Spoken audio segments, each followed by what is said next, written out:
Welcome, dear friends, once again. And as you know, that we have started a series for late bloomers. Means the students have a potential, but they are not paying much attention on reading the textbook, and that's why they are not performing good, or they are called late bloomers.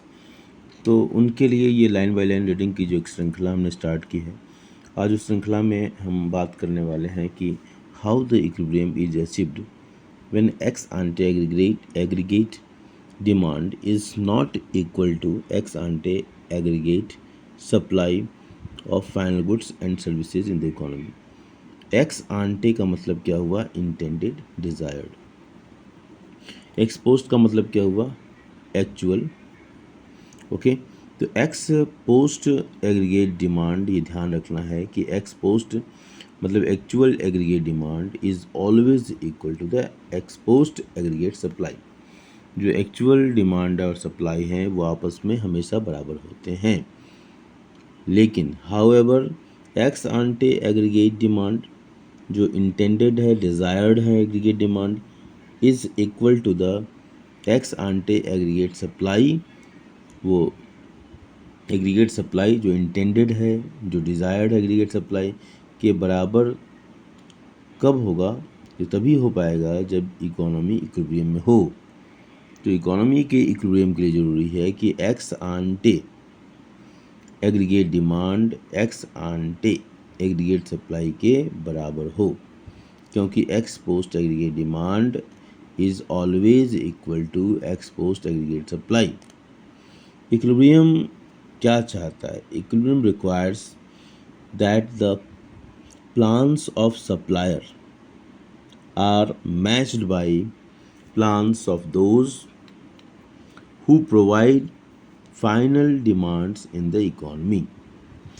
तो equilibrium के लिए ज़रूरी है कि जो supplier की जो plan है कि कितना हम प्रोडक्शन करें, कितना आउटपुट हो, वो मैच कर जाए किससे? Those who provide final demand in the economy. जो इकोनॉमी में डिमांड करने वाला ग्रुप है वो सप्लायर जितना सप्लाई करना चाहता है उससे मैच हो जाए, तभी तो इकोनॉमी इक्विलिब्रियम में होगी.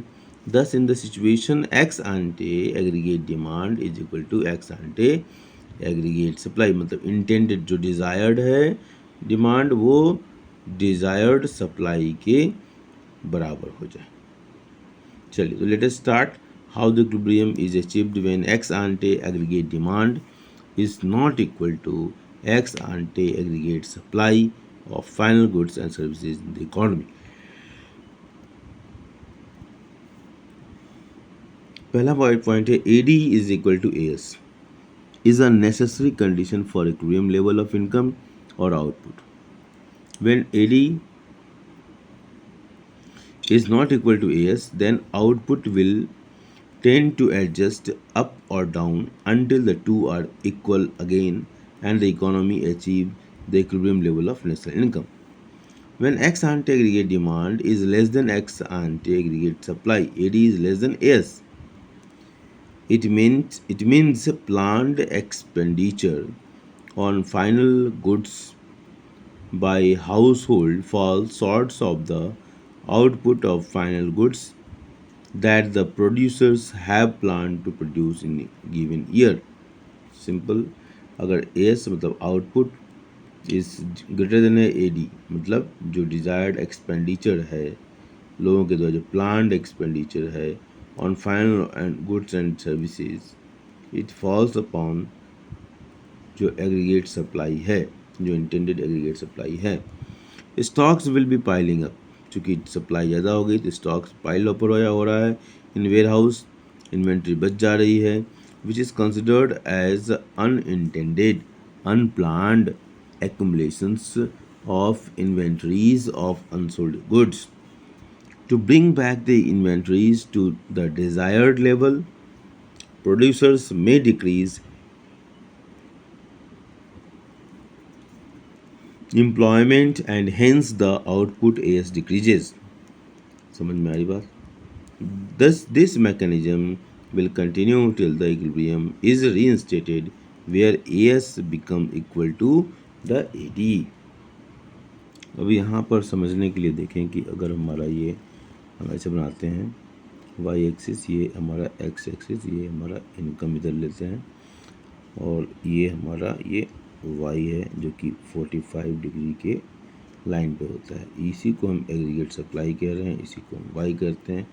जितना आउटपुट प्रोड्यूस होता है तो मनी वैल्यू होता है, तो आप जब मल्टीप्लाई करेंगे तो इनकम के बराबर हो जाएगा। ठीक है, एग्रीगेट सप्लाई क्या होगा, इनकम के बराबर हो जाएगा। National income accounting base equality को हम देख चुके हैं। और इसके हम क्या कर रहे हैं, इक्विलिब्रियम कहाँ हो रहा है, ये हमारा एडी की लाइन है। हम जानते हैं एडी कैसे बनता है। एडी की कंस्ट्रक्शन को अगर हम ध्यान से देखें तो ये हमारा, मान लीजिए ये हमारा क्या है, ऑटोनोमस इन्वेस्टमेंट है और ये हमारा सी है, सी हो गया। ठीक है, और हम सी में हॉरिजॉन्टल समेशन करते हैं कितना, इतना। हर पॉइंट पर अगर इसको हम इतना ऐड करते जाएं, सपोज कि इस पॉइंट पर हमने इसको उठाया और इसके ऊपर उतना उठा के रख दिया, देखिए इतना एग्जैक्टली हम इतना रख रहे हैं तो हमारा ये पॉइंट मिला। इसी तरह यहाँ रखेंगे तो ये पॉइंट मिलेगा, इसी तरह यहाँ रखेंगे इतना ही तो ये पॉइंट मिलेगा, इस तरह यहाँ रखेंगे तो ये पॉइंट मिलेगा, तो यहाँ रखेंगे ये पॉइंट मिलेगा। अब इस सब को हम जोड़ देंगे तो ये क्या होगा, ये बिल्कुल हॉरिजॉन्टल होगा। किसका, जितना ये होगा उतना ये होगा, जितना ये होगा उतना ये होगा, तो ये हॉरिजॉन्टल लाइन मिली। तो ये हॉरिजॉन्टल लाइन कैसे बनी, सी और इस आई को जोड़ने, तो सी प्लस आई, और सी प्लस आई रिजल्ट क्या होता है, ए डी होता है। तो इस तरीके से हम इसको बनाते हैं। ठीक है, ये हॉरिजॉन्टल समेशन इसके ऊपर पैरेलल, तो ये जितना डिस्टेंस इसका उतना डिस्टेंस यहाँ, तो ए डी इस तरीके से बनता है। चलिए, हमारा फिलहाल ये डी भी से नहीं था, इक्विलिब्रियम यहाँ होगा। अभी हम बात कर रहे हैं, किस पॉइंट की बात कर रहे हैं, A D is less than S. तो ए डी लेस है, ये डी, तो इधर हम इसी किसी पॉइंट पर बात कर रहे हैं। तो यहाँ पर ए डी इतना है और एस कितना है, ये यहाँ से लेकर यहाँ तक, ये एस है, क्या है, एस है, और ये क्या है, ए डी। तो ए डी क्या है, ए डी कम है, ए डी क्या है, लेस है, और एस ज़्यादा है। ऐसे समय में क्या होगा कि हमारे पास इन्वेंट्री बच जाएगी, है ना, हमारे पास अनसोल्ड स्टॉक की समस्या हो जाएगी। तो ये अब इक्विलिब्रियम तो मालूम है कि हम ये हम मान चलें कि A D is equal to S, ये होगा ही होगा। ठीक है, एक मार्केट के इक्विलिब्रियम के लिए शर्त कंडीशन है ये। तो अब यहाँ पर आने के लिए क्या करना पड़ेगा, हमको प्रोडक्शन को इधर लाना पड़ेगा, कम करना पड़ेगा, एडजस्ट करना पड़ेगा। Stocks will be piling up in the warehouse which is considered as unintended unplanned accumulation of inventories of the unsold stock. To bring back the inventories to the desired level, producers may decrease okay, employment, and hence the output as decrease. employment में कमी करेगा वो, ठीक है, employment कम करेगा तो क्या होगा, आउटपुट कम होगा, इनकम कम होगा, लेकिन इकोनॉमी क्या होगी, इक्विलिब्रियम में आ जाएगी। This mechanism will continue till the equilibrium is reinstated where AS becomes equal to AD. ये पॉइंट है, AS is equal to AD। अब देखते हैं, when X ante aggregate demand is more than X ante aggregate supply, AD is greater than AS। अब इधर कोई point है, यहाँ पर AD कितना है, दिस इज AD, और सप्लाई कितना है, AS कितना है, ये है, दिस इज AS। तो A D is greater than S. ठीक है, जब ए डी ग्रेटर है एस से, ऐसे समय में क्या होगा, इट मीन्स प्लान्ड एक्सपेंडिचर। ठीक है, planned expenditure on final goods by house holds exceeds the output of final goods. ये हमारा प्लान्ड एक्सपेंडिचर है, ठीक है, हाउस होल्ड के द्वारा ये ज़्यादा है, और हमारा ये क्या है, output of final goods and services that producers have planned to produce।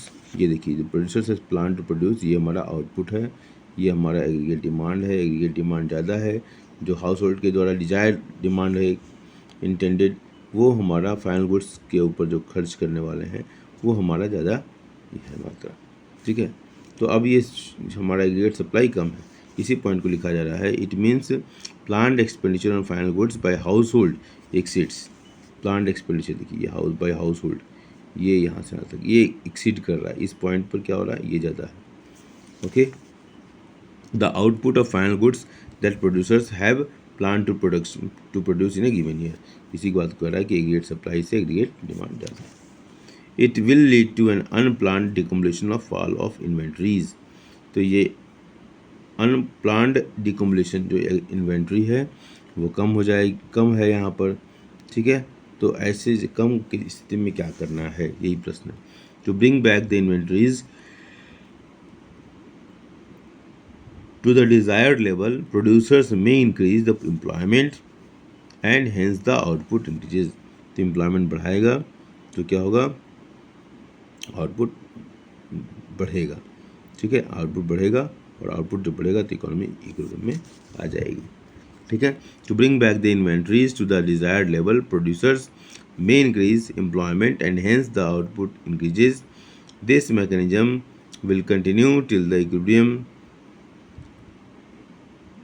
is reinstated where AS becomes equal to AD. When AD is greater than AS, the level of output employment when AD is greater than AS, the level of output, ठीक है, employment and income, ये तीनों के लिए Keynes ने ये एक दूसरे के सिनोनिम्स के रूप में यूज किया है। Output, employment, income will increase in the economy when AD is greater than AS. क्या होगा कि AD is greater than S, जब एडी ग्रेटर है, यहाँ पर इस पॉइंट की बात हो रही है, जब ये इधर हमारे जितने भी एरिया हैं इधर ये सब, यहाँ पर क्या है, AD is greater than AS, AD greater than AS है, एडी ग्रेटर होगा तो अगर हमको यहाँ से इस पॉइंट पर आना है तो क्या होगा, हमको एम्प्लॉयमेंट बढ़ाना पड़ेगा, इनकम अपने आप बढ़ेगा, एम्प्लॉयमेंट बढ़ेगा तो आउटपुट बढ़ेगा, ये तीनों बढ़ेंगे, ठीक है। और अगर एग्रीगेट एएस ज़्यादा है, अगर एएस ज़्यादा है एडी से तो क्या होगा, आउटपुट घटेगा, डिकम्बलेशन, ठीक है। तो इस तरीके से हम इकोनॉमी की इक्विलिब्रियम की बात करते हैं एडी और एएस अप्रोच में, ठीक है। Thank you.